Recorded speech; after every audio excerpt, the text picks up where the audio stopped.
Mes chers camarades, bien le bonjour. Sans doute vous est-il déjà arrivé un jour de pluie particulièrement intense de vous perdre dans les méandres d'internet et de tomber sur une vidéo instructive intitulée « Je chie un verre de 3 mètres de long dans mon jardin, ça tourne mal ».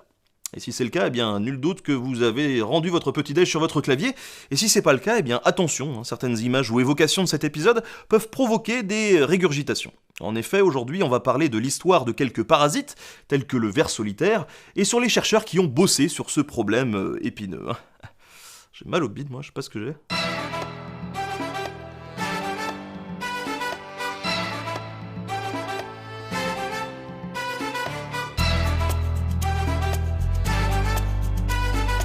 J'avais envie de commencer cette vidéo avec une petite formule que j'utilisais jadis dans mes copies au collège, comme beaucoup d'entre vous sûrement. Et donc, c'est ce que je vais faire. Depuis l'aube de l'humanité, les parasites cohabitent avec et dans les humains. Mais avant de se lancer dans la partie historique, je vous propose un petit topo scientifique. Concentrons-nous par exemple sur le ver solitaire, aussi appelé ténia ou ver ruban, qui fait partie de la famille des parasites dits cestodes. Il se développe chez l'homme dans les intestins. Mais avant d'arriver à l'humain, il passe souvent par un hôte intermédiaire. Du bétail comme du bœuf ou du porc. Ces animaux mangent des œufs de ver par un moyen ou un autre qui vont éclore dans le tube digestif, le percer, passer dans la circulation sanguine et se répandre dans les muscles. On parle alors de ladrerie. C'est ce bétail contaminé par des parasites que nous mangeons. Si la viande est cuite, pas trop de problème, les petites bestioles trépassent, mais si ça n'est pas le cas, hop, ça fait des chocs à pic. Avec sa petite tête que l'on appelle le scolex et qui est armé de crochets, le ver se fixe solidement sur la paroi intestinale de l'homme. Ce ver, il peut mesurer jusqu'à 10 mètres de long. Il est plutôt plat, se divise en plein de petits segments que l'on peut appeler des anneaux, et ce n'est pas toujours évident de l'évacuer. Quoi qu'il en soit, le ver solitaire peut rester un certain temps dans les intestins, et il laisse de temps en temps des segments de son corps plein d'œufs partir vers d'autres horizons afin de les répandre en dehors de notre corps. Des œufs qui seront ingérés par d'autres bêtes, complétant ainsi le beau cycle de la vie du parasite. Pour information, ça passe de l'homme à l'animal à cause des mouches à merde qui butinent un peu partout, des toilettes à l'air libre ou de l'hygiène un petit peu douteuse des propriétaires des animaux. Miam miam. Ce que je viens de vous expliquer, c'est en gros et très simplifié le cycle du développement du ver solitaire. Mais pour comprendre le fonctionnement de ce cycle, il a fallu beaucoup, mais alors beaucoup de temps et de recherches de scientifiques qui se sont penchés sur la question. Tout au long de l'épisode, on abordera quelques autres parasites, mais il me semble intéressant de voir cette progression de la recherche depuis l'Antiquité jusqu'à nos jours, car elle résume assez bien les tâtonnements de l'histoire de la médecine. La toute première trace écrite du ver solitaire se trouve dans le papyrus d'Ebers, un des plus vieux et importants traités de médecine de l'époque, qui date de 1500 ans avant notre ère. Mais au-delà du ténia, il nous permet également de découvrir d'autres parasites comme le célèbre ver de Médine. Un ver pouvant mesurer près d'1 mètre de long et qui vient se loger dans la jambe. La particularité de l'animal, c'est qu'il fait pousser sur les pieds des personnes infectées des pustules brûlantes. Réflexe de l'homme qui a le pied qui brûle, le plonger dans l'eau bien évidemment. Et ça arrange bien les affaires du ver de Médine, car c'est exactement ce qu'il veut pour pondre ses œufs dans l'eau afin de se reproduire. La solution pour s'en débarrasser, c'est d'enrouler l'extrémité du ver qui ressort du pied autour d'un bâton, puis de l'enrouler lentement, très lentement, chaque jour un peu plus, jusqu'à l'extraction. Cette méthode, elle est toujours utilisée de nos jours dans les pays en voie de développement, et d'ailleurs on n'a pas trouvé mieux.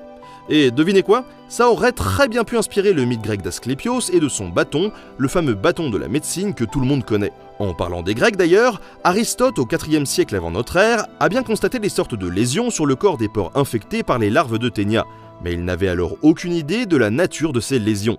Il ne se doutait pas qu'il s'agissait d'un des stades du cycle de vie du ver solitaire. Ce qui est assez intéressant ici, c'est que même si on n'arrivait pas à comprendre comment les vers s'introduisaient dans le corps humain, ni même précisément ce que c'était, ça n'empêchait pas les hommes de l'époque d'appliquer des traitements pour s'en débarrasser. Des traitements qui ne devaient pas toujours être très efficaces, puisque l'on a retrouvé dans des momies égyptiennes des vers de Médine calcifiés, ainsi que des œufs de ténia. Dans l'Antiquité, on n'arrivait pas à concevoir que le ver puisse grandir dans le corps de l'homme. En fait, on pensait que les excréments étaient dotés d'une force vitale, propre, et que les vers apparaissaient spontanément comme ça dans le corps à la bonne taille. Ce qui pouvait donner lieu à toutes sortes d'interprétations. Après tout, si un ver apparaît spontanément dans notre ventre, pourquoi pas ailleurs? Et c'est comme ça que dans le fameux papyrus d'Eber, on nous présente les caries comme étant la manifestation d'un ver qui se serait logé dans la dent. Voilà, croustillant. Le ver est en tout cas un symbole fort de l'Antiquité, et le dieu romain Verminus, qui protège le bétail, est à l'image du ver. On respecte donc le ver, mais on ne comprend pas toujours très bien, rationnellement j'entends, comment il entre dans notre bide. Au Moyen-Âge, un bond fulgurant dans la recherche des parasites va avoir lieu. Bon, en fait, je déconne, on va galérer de ouf et on sera pas plus avancé que ça. Chez les Arabes, le médecin perse Avicenne observe le ver solitaire avec attention. Pour lui, chaque tronçon du ver était en fait un ver à part entière, comme s'il avait voulu faire la chenille avec ses camarades, quoi. Loupé. Ce qu'il est intéressant de constater, en revanche, même si ce n'est qu'une hypothèse, à prendre avec des pincettes donc, c'est que des interdits alimentaires encore en vigueur aujourd'hui auraient pu trouver leur source à cause des vers. Ainsi, en Inde, le ver le plus répandu étant celui qui se sert du bœuf pour passer à l'humain, on interdit de manger la viande de bœuf. Chez les Arabes, ça serait exactement la même chose, mais pour le porc. Ce qui devient donc croyance pourrait donc être une simple mesure d'hygiène publique au départ. Enfin, dans tous les cas, ça n'empêche pas les parasites de prospérer. Au XIIIe siècle, lors des croisades par exemple, les ascaris, des petits vers tout sympas tout mignons mesurant de 20 à 30 cm, ont batifolé joyeusement dans les intestins de nombreux croisés. C'est ainsi que dans les égouts du château de Saranda Colonès à Chypre, on peut encore observer un trou servant à faire caca. Et qu'est-ce qu'on va y faire dans ce trou? On va envoyer des archéologues pardi, pour étudier les traces infimes laissées par les chefs-d'œuvre de ces guerriers légendaires. Des excréments dans lesquels on va retrouver notamment des œufs d'escaris. À l'époque, environ un croisé sur 6 était parasité par des vers. Un moyen simple de s'en rendre compte, c'était de tousser un bon coup. Et si vous aviez un ver sur le coin de la lèvre, bingo, vous faisiez partie de la famille. Le problème de ces vers, qui sont bien plus petits que le gros ver solitaire, c'est qu'ils épuisent l'hôte en consommant ce qu'ils mangent. Alors ça veut pas dire que vous alliez passer l'arme à gauche tout de suite quand vous en chopiez, mais dans un contexte où les privations de nourriture sont quand même assez fréquentes, notamment à cause des sièges, ça peut devenir assez problématique. Et beaucoup de soldats croisés sont ainsi morts de malnutrition. Bref, au Moyen-Âge, que ça soit les vers, la gale, qui est un acarien entre parenthèses, et d'autres maladies comme la lèpre ou la peste causée par des bactéries, les parasites ont de beaux jours devant eux. Mais là encore, si on ne comprend pas toute la subtilité de la vie parasitaire, on met en œuvre des traitements plus ou moins efficaces pour lutter contre. La médecine du Moyen-Âge est ainsi héritée de la médecine hippocratique. J'en avais parlé dans mon double épisode sur l'histoire de la médecine que je vous invite à aller voir, je vous mets le lien en description. Quoi qu'il en soit, les médecins pensaient que les vers étaient la manifestation d'un excès de flegme, une des humeurs qui sont censées réguler notre santé en trouvant le bon équilibre. On les traitait donc avec des saignées par exemple, mais aussi avec du mercure. Et mercure, c'est pas tip top quand on met en contact avec la peau. C'est ainsi que sur le corps de Ferdinand II d'Aragon, on a retrouvé des poux de tête et de corps ainsi qu'une bonne dose de mercure dans ses cheveux, ce qui indiquerait qu'à la place de Head & Shoulders, Ferdinand se lavait avec du mercure. Ah bravo le veau, En même temps, il pouvait pas vraiment savoir.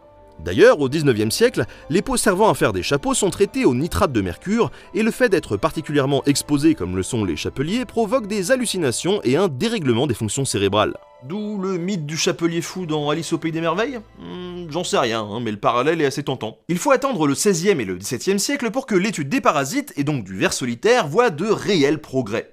Et ça, c'est grâce à l'invention et au perfectionnement du microscope par des gens comme Galilée ou le savant hollandais Anthony van Leeuwenhoek, dont je n'arriverai jamais à prononcer le nom correctement. D'ailleurs, une légende rigolote mais totalement fausse veut que ce dernier aurait utilisé le microscope pour observer son sperme. Je sais pas vraiment pourquoi je vous le dis puisque c'est une légende, mais je trouvais l'image rigolote quoi. Le microscope permet à des scientifiques comme Robert Hooke d'observer les parasites. En 1558, Johann Huldrych Rümmler découvre des kystes à l'intérieur du crâne d'une personne qui souffrait d'épilepsie. Domenico Panaroli en trouve sur le cerveau d'un prêtre épileptique en 1652, et quelques années plus tard, Thomas Wharton en découvre dans les muscles d'un soldat. Ce qu'ils ne savent pas, c'est que ces kystes sont provoqués par des larves de vers, qui peuvent aussi se loger, de façon beaucoup plus rare, dans le cerveau en provoquant des crises d'épilepsie. Pour eux, ce ne sont que des lésions et ils n'en connaissent pas l'origine. En 1684, Francisco Redi trouve des kystes à l'intérieur d'un lapin qu'il examine attentivement. Il se rend alors compte que ces kystes bougent indépendamment, comme des animaux. Philippe Hartmann, lui, dissèque une chèvre et y trouve des kystes qu'il va inciser. Il aperçoit alors la petite queue d'un ver, et quand il le met en contact avec de l'eau chaude, celui-ci bouge. C'est la preuve que ces kystes sont en fait des parasites vivants à l'intérieur des animaux, et par extension des hommes qui en sont atteints. C'est Edward Tyson, un scientifique anglais, qui va pour la première fois étudier un ver solitaire vivant. En 1683, il trouve un chien atteint du ténia et décide de le tuer puis de le disséquer devant ses copains. Il trouve alors le ver, bien frais, dans les intestins du pauvre animal. Il étudie son corps et découvre le scolex, la fameuse tête du ténia équipée de crochets. Progressivement, la théorie de la génération spontanée des vers dans le ventre, qui était en vigueur dans l'Antiquité, est donc remise en cause, notamment par Nicholas Hendry, qui publie un ouvrage de la génération des vers dans le corps de l'homme, dans lequel il pense que le ver solitaire est arrivé ici par l'ingestion d'œufs de ver qui auraient alors grandi directement dans le corps de l'hôte.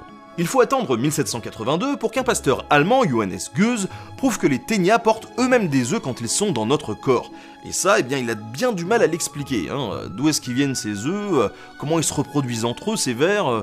Alors lui, il postule que le ver solitaire est hermaphrodite. Et son sentiment est le bon, puisque ça sera prouvé quelques années plus tard. On se rapproche, petit pas par petit pas, de la compréhension du cycle du développement du ver.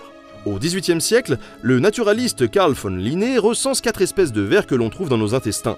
Le ténia du cochon, celui du bœuf, du poisson, et enfin le ténia nain qui est un peu particulier car il peut se passer d'un hôte intermédiaire pour contaminer l'homme. Mais celui qui va véritablement permettre une avancée majeure dans la compréhension du cycle évolutif des vers, c'est l'allemand Gottlieb Heinrich Friedrich Kuchenmeister. Et là les amis, il y a du bien trash qui vous attend. Mais pour découvrir son œuvre, eh bien je vous invite à aller voir la vidéo d'Asclepios sur ce sujet, qui est sortie en même temps que la mienne. Je vous la mets en description, vous verrez, c'est savoureux. Les progrès de la médecine se font pas à pas, et ce n'est pas un homme qui révolutionne tout du jour au lendemain. C'est un effort collectif de la part de nombreux savants qui se penchent sur la question, et j'espère que ma vidéo vous aura un peu éclairé là-dessus. Aujourd'hui, le ténia touche quelques dizaines de milliers de personnes en France, principalement à cause de l'ingestion de bœuf mal cuit. Et oui, puisque le ténia du porc, lui, il a pratiquement disparu de l'Hexagone. En revanche, dans le monde, notre pote le ver se porte plutôt bien. Il parasite des millions de personnes, surtout dans des régions du globe pauvres ou dans des pays en voie de développement. Instant Pierre Bellemare, paix sur sa moustache. Si vous voulez en savoir un petit peu plus sur les parasites en général, je vous invite très fortement à vous procurer l'excellent livre Moi Parasite du camarade Pierre Kerner aux éditions Belin. Il est enseignant-chercheur en génétique évolutive du développement et c'est avec lui que j'ai écrit cet épisode.